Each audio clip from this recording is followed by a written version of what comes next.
मुल्क भर में सूरज आंखें दिखाने लगा है। आइंदा दिनों में बेशतर इलाकों में मौसम गर्म और खुश्क रहने का इम्कान है। नेशनल डिजास्टर मैनेजमेंट अथॉरिटी ने मुल्क भर में 27 अप्रैल तक शदीद गर्मी का अलर्ट जारी कर दिया है। इसी पर बात करेंगे अपने नुमाइंदे सलमान अहमद से। जी सलमान, बताइएगा इस वक्त कराची का मौसम कैसा है और जो हीट वेव है कब तक जारी रह सकती है?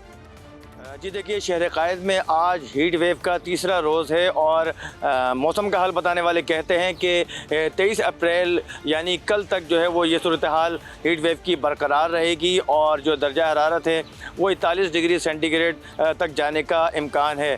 शहर आज भी जो है वो और कल भी सख्त जो है वो शदीद गर्म मौसम की जो है लपेट में रहेगा। और इसके अलावा मैं आपको बताऊं कि मौसम का हाल बताने वालों का ये भी कहना है कि इस गर्म मौसम में ख़ास तौर पर जो सूरज की बराह रास्त जो तपिश है उससे बचने की हर मुमकिन कोशिश की जाए और महकमा मौसमियात उनकी जानिब से शहरियों को यही मशवरा दिया गया है कि वो कोशिश करें कि गर्मी से बचें और ठंडे मशरूबात का ख़ास तौर पर इस्तेमाल करें।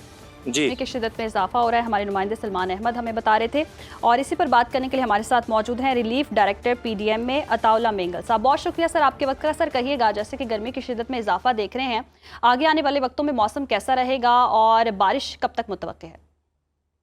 बिल्कुल, जिस तरह के हीट वेव आ रहे हैं पूरे पाकिस्तान में हो रहे हैं, हमारे बलूचिस्तान के साउथ बलूचिस्तान को भी बुरी तरह मुतासिर करे, जिसमें खास तौर पर हमारे पूरा नसीराबाद डिवीजन है, सिब्बी डिवीजन के कुछ पार्ट्स है और मकुरान डिवीजन है। इसके लिए बाकायदा हमने तमाम डीडीएमएस को हाई अलर्ट इशू कर दिया है ताकि लोगों को एहतियाती तदाबीर बताए कि ज्यादा से ज्यादा धूप से बचे और दिन के वक्त ज्यादा घरों से कम निकले। अच्छा, लेकिन मेगल साहब ये बताइएगा, अब पिछले कुछ सालों से हम ये चीज़ ऑब्जर्व कर रहे हैं कि मौसम काफ़ी शदीद नौयत का हो जाता है, बारिशें होंगी तो बहुत ज़्यादा हो जाती हैं, अभी तो रिसेंटली ओलाबारी भी हुई है। इसके साथ साथ हम ये भी देख रहे हैं कि गर्मी की शिद्दत बहुत ज़्यादा हो जाती है। तो क्या ये क्लाइमेट चेंज है या इसकी और भी कुछ वजूहात हैं? जी बिल्कुल, इसी तरह देखिए इस वक्त इस साल बलूचिस्तान में बहुत कम बारिशें हो गई और पूरा हमारा मगरबी बलूचिस्तान और शुमाली बलूचिस्तान में ड्राउट चल रहा है। तो इस तरह बारिशें कम होने की वजह से भी इस साल पूरे साउथ बलूचिस्तान में ज्यादा गर्मी पड़ेगी। ठीक है, बहुत शुक्रिया आपका अताउल्ला मेंगल साहब, रिलीफ डायरेक्टर पीडीएम में हमारे साथ मौजूद आ रहे थे कि इस दफ़ा बारिशें कुछ कम होंगी और पानी की कमी का भी सामना हमें करना पड़ सकता है। और ख़ास तौर पर जो एडवाइजरी भी जारी की गई, कुछ जगहों पर तो बारिश होगी, कुछ जगहों पर मौसम मज़ीद सख्त होगा। यहाँ पर हमें एक छोटी सी ब्रेक शामिल हमारे साथ रहिए। Welcome back. सिंध में जाम चोरों के इलाके थाना बुला खान में एक अफसोसनाक ट्रैफिक हादसे में मजदा गाड़ी उलटकर खाई में जा गिरी, जिसके नतीजे में 15 अफराद मौके पर ही जाँ बहक हो गए, जबकि 5 से ज़ायद अफराद जख्मी हुए हैं। गंदम की कटाई करके वापस अपने घर बदीन जाते हुए मजदूरों की गाड़ी उलट गई थी। बच्चों और खवातीन समेत 16 अफराद जाँ बहक जबकि 8 जख्मी हो गए। इसी पर बात करने के लिए हमारे नुमाइंदे हमारे साथ मौजूद हैं वारिस बिन आजम, उनसे जान लेते हैं। जी वारिस, बताएगा हादसा कैसे पेश आया और जख्मियों की हालत कैसी बताई जा रही है? शुरू थाना बुल्ला खान के करीब अलमनाक हादसा 15 जाने ले गया है।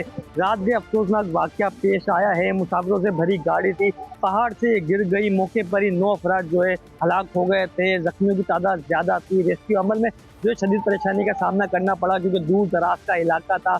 जख्मियों को जो है करीबी अस्पताल मुंतकिल किया गया, जिसके बाद जख्मियों को लाशों को हैदराबाद के सिविल अस्पताल मुंतकिल कर दिया गया है। अगर अब तक हलाकतों की तादाद बताना चलूँ तो अब तक जो है 15 अफराद हलाक हो चुके हैं, जबकि जख्मियों की तादाद 21 है। हलाक होने वालों में 7 बच्चे और 5 खवातीन भी शामिल हैं, जबकि जख्मियों में भी खवातीन और बच्चों की तादाद बहुत ज़्यादा है। 2 बच्चों की हालत जो है तशवीशनाक बताई जा रही है। जो हलाक अफराद हैं उनका ताल्लुक कोहली बरादरी से बदीन की तहसील तलहार के नवाई गांव से इनका ताल्लुक था। गंदम की कटाई के लिए बलूचिस्तान गए हुए थे कि वापस लौट रहे थे कि थाना बुल्ला खान के कोहिस्तानी इलाके जो है तोंग दर्जे के करीब जो है हादसे का शिकार हो गए। और सिविल अस्पताल हैदराबाद में तो जख्मी की बड़ी तादाद है, वो जेर इलाज है। किसी के पाँव में चोट आई है, किसी के सर में चोट आई है, उनको जो है हैदराबाद के सिविल अस्पताल में इस वक्त जो इलाज की सहूलियात मुहैया की जा रही है। हादसे का सबब यही बताया जा रहा है कि जो मुसाफिरों से बड़ी गाड़ी थी उसका ब्रेक फेल हुआ है, जिसके बाइस जो है वो पहाड़ी से गिर गई।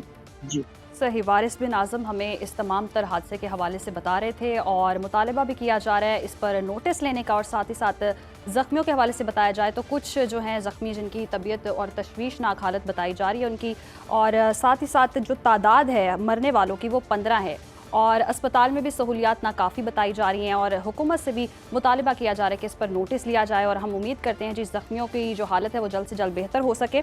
आगे बढ़ते हैं। ज़िला सरगोदा की तहसील साहिवाल में 13 साल कबल तामीर होने वाला ट्रॉमा सेंटर ताहाल फ़ाल न हो सका, जिसकी वजह से न सिर्फ साहिवाल बल्कि ज़िला झंग और खुशाब से आने वाले मरीजों को भी शदीद मुश्किलात का सामना। इस टाइम मौजूद हूँ सरगोदा की तहसील साहिवाल में, तहसील हेडक्वार्टर अस्पताल साहिवाल, जहाँ पर तकरीबन 13 साल कबल ट्रामा सेंटर का जो इफ्तिताह वज़ीर आज़म मियाँ मोहम्मद शहबाज शरीफ ने अपने दस्ते मुबारक से किया था, जिसमें फ़ेज़ 1 में जो है वो बिल्डिंग तैयार की गई थी, जबकि जो फ़ेज़ 2 था उसमें यहाँ पर स्टाफ और मशीनरी मुहैया की जानी थी। लेकिन इतना अरसा गुजरने के बावजूद यहाँ पर ना तो स्टाफ मुहैया किया गया और ना यहाँ पर जो मशीनरी मुहैया की गई। जंग से लेकर ज़िला सरगोदा तक दरमियान जो तहसील साहिवाल में ट्रामा सेंटर बनाया तो गया है, लेकिन ये फ़ाल नहीं किया गया।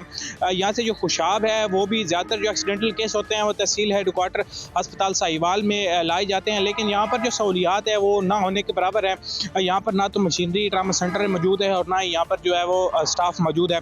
जो तहसील हेडक्वार्टर अस्पताल साहिवाल की जो इमरजेंसी है वो ट्रामा सेंटर की बिल्डिंग मुंतकिल की गई है। जो एक्सीडेंटल केस आते हैं उनको यहाँ पर तिबी इमदाद दी जाती है, जबकि यहाँ से जब हमारी शहरी से बात हुई तो उनका यही कहना है कि यहाँ पर जो तहसील हेडक्वार्टर अस्पताल साहिवाल में मौजूद ट्रामा सेंटर है इसको फ़ाल किया जाए ताकि जो मुश्किलात दरपेश आ रही हैं उनसे बचा जा सके। जी ठीक है जी, आगे बढ़ेंगे। वज़ीर आला पंजाब मरीम नवाज़ के विजन के मुताबिक सयाहती मकाम मरी की सयाहत बदलने जा रही है।